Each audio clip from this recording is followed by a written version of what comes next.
Terima kasih pemirsa Anda kembali bersama kami dan kita kembali akan berbincang bersama dengan narasumber kita kali ini membahas beberapa saham yang sudah merilis kinerja keuangan kuartal ketiga 2024 ini. Tadi ada BBCA pemirsa ya, bersama dengan Mas Abdul Haq Al-Faruqi, analis dari Stokno.id. Baik, berikut adalah rekomendasi saham pilihan, kita simak terlebih dahulu. Saham-saham yang direkomendasikan ada 3 ya. Antara lain adalah Java. Java yang hari ini akan melangsungkan sepertinya RUPS ya. Kemudian ada BRIS dan juga ENRG. Benar ya, Mas Abdul, Java hari ini RUPS? Iya Mbak. Nah, Semenarik apa Java? Dan apa yang kira-kira Anda tunggu dari hasil rapat umum pemegang saham hari ini? untuk Java sendiri di sini saya melihat bahwasannya RUPS di sini menjadi atau ukur bagaimana pandangan investor terhadap saham Java ke depannya.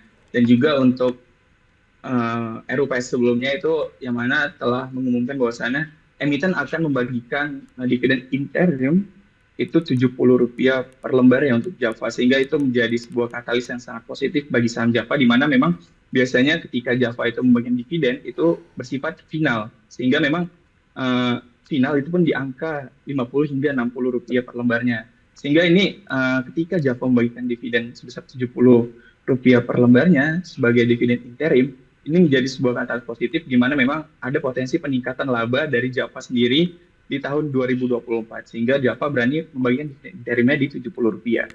Dan selain itu memang kalau kita lihat secara teknikal memang Java masih sangat menarik karena memang di sini dari indikator MACD masih on track bergerak bullish, dan juga memang untuk saham Java dari segi foreign flow-nya itu inflow dari asing hingga Rp65 miliar sejak Oktober 2024 di average-nya 1.564. Dan juga memang untuk saham Java ini berpotensi juga terdampak dari program makan bergizi gratis yang diusung oleh pemerintahan Prabowo Gibran, seperti itu. Baik, untuk itu Anda merekomendasikan Java ya. Bagaimana analisis secara teknikal untuk Java? Nah, untuk Java sendiri memang tadi seperti yang saya bilang bahwasanya secara indikator memang masih sangat menarik dari segi indikator MACD yang masih on track bergerak bullish, dan juga memang untuk Java sendiri di sini pergerakannya sudah mulai bergerak uptrend ya, bullish, walaupun memang Ada jika koreksi kita sedikit tarik ya?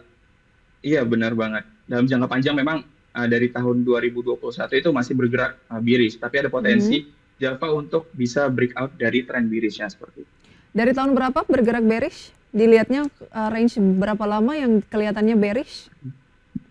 Dari tahun 2021 sudah terlihat bahwasannya pergerakan Java ini bearish. Bearish ya, tetapi dia uptrend dalam kurun waktu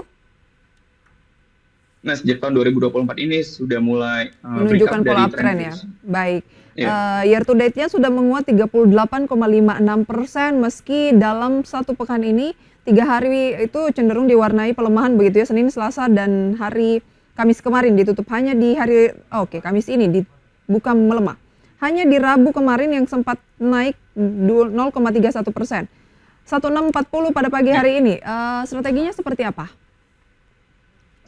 Nah, untuk Java sendiri di sini saya strategi masih merekomendasikan buy, karena memang di sini Java secara candlestick ditutup di highest price-nya, yang Baik. artinya memang indikasi strong buyer dari para investor. Oke. Kita ke saham rekomendasi Anda berikutnya, perbankan lagi BRIS. Mengapa BRIS di tengah rilis laporan keuangan kuartal ketiga, apalagi ya 2 hari Senin Selasa juga BRIS ini cenderung melemah?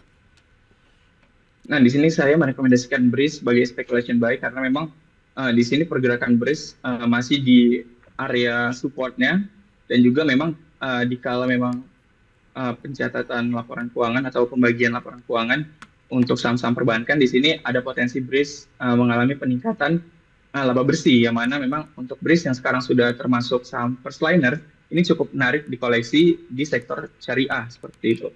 Dan juga memang potensi BRIS untuk mengumumkan laba bersihnya atau laporan keuangannya itu akan terjadi di bulan Oktober kemungkinan untuk saham-saham perbankan. Baik. Bagaimana level-level yang patut dicermati dari BRIS?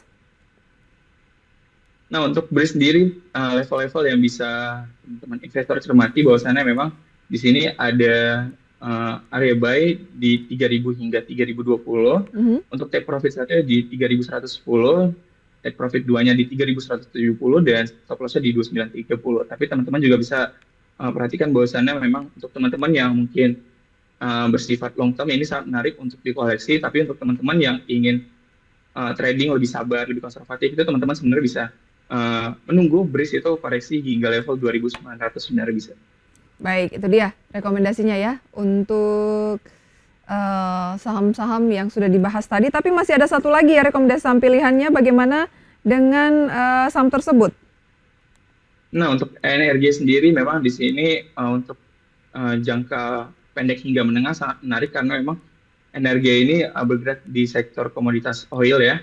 Dan juga kita lihat bahwasannya eskalasi di Timur Tengah ini cukup memanas saat ini, walaupun memang saat ini belum ada informasi lebih lanjut terkait dengan Iran dan Israel. Tapi untuk pergerakan harga crude oil sendiri ini sudah menguat sebesar 3,1% secara week to date. Ini menjadi sebuah indikasi menarik bagi energi yang memiliki potensi besar untuk meningkatkan labanya seperti itu.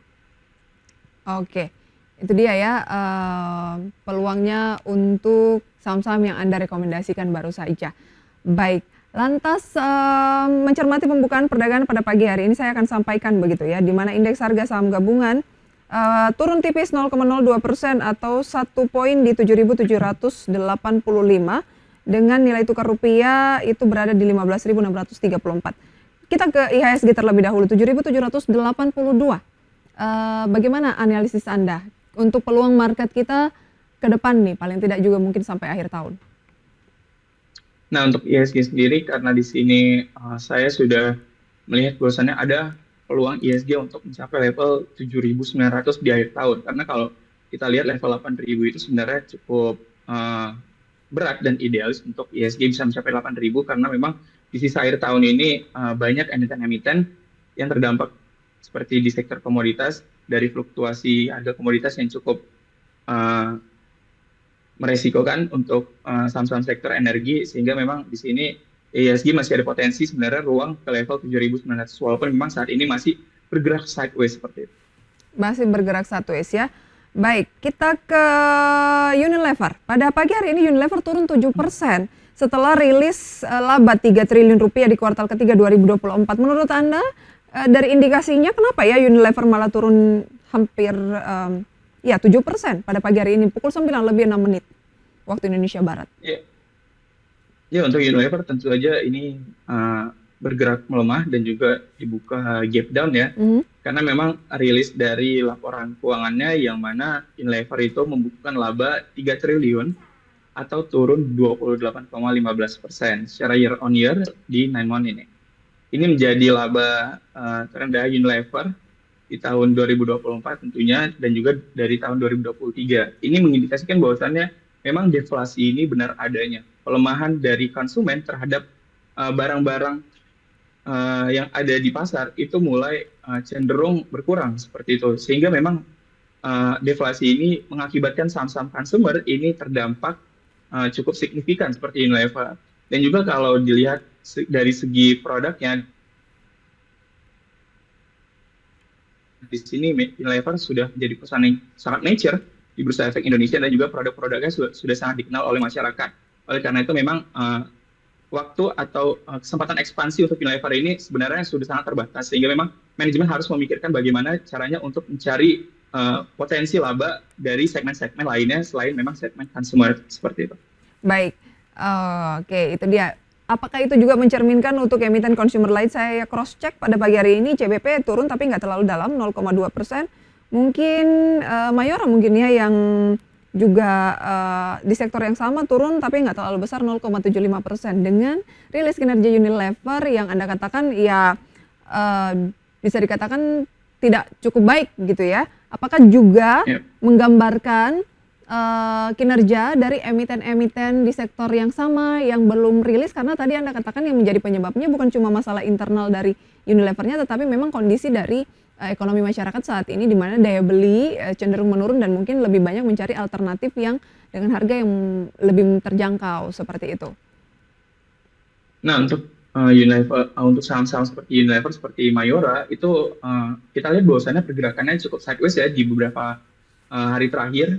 Tepatnya di 2 pekan terakhir memang ini menjadi ajang wait and see dari para investor untuk melihat rilis laporan keuangan dari Mayora sendiri, karena memang jika bercermin dari makroekonomi seperti yang saya bilang tadi, deflasi ini menjadi salah satu indikator yang cukup sensitif bagi saham-saham di sektor konsumer. Tapi jika kita lihat ICBP dan INDF ini malah sebaliknya bergerak cenderung menguat dan malah adanya inflow yang ada di sini.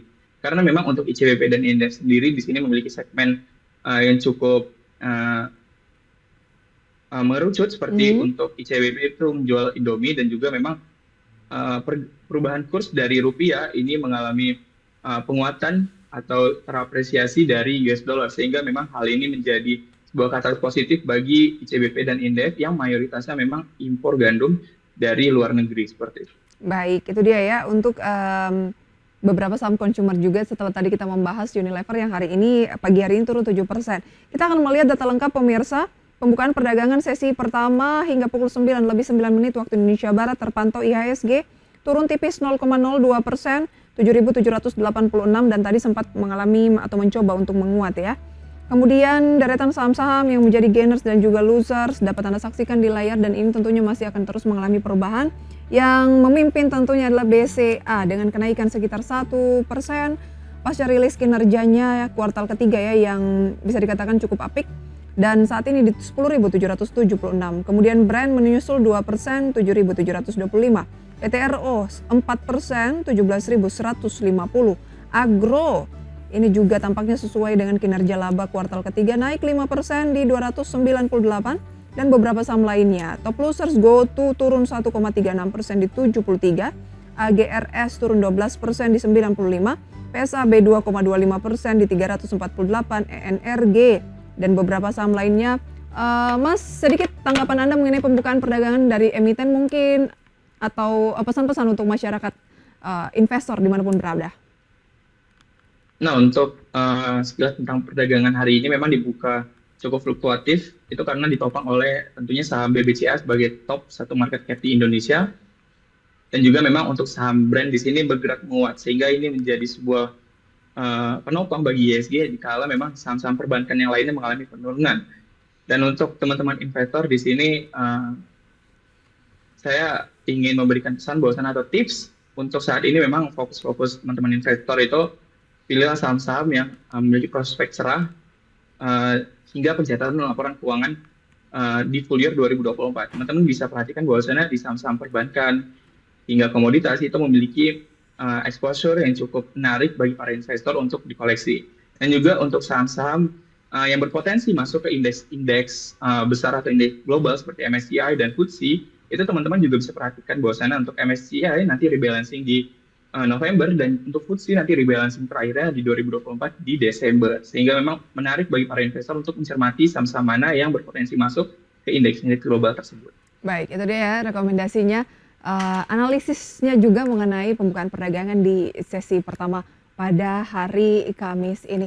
Mas Abdul, terima kasih untuk sharing informasinya. Sehat selalu untuk Anda, sampai berjumpa kembali. Ya.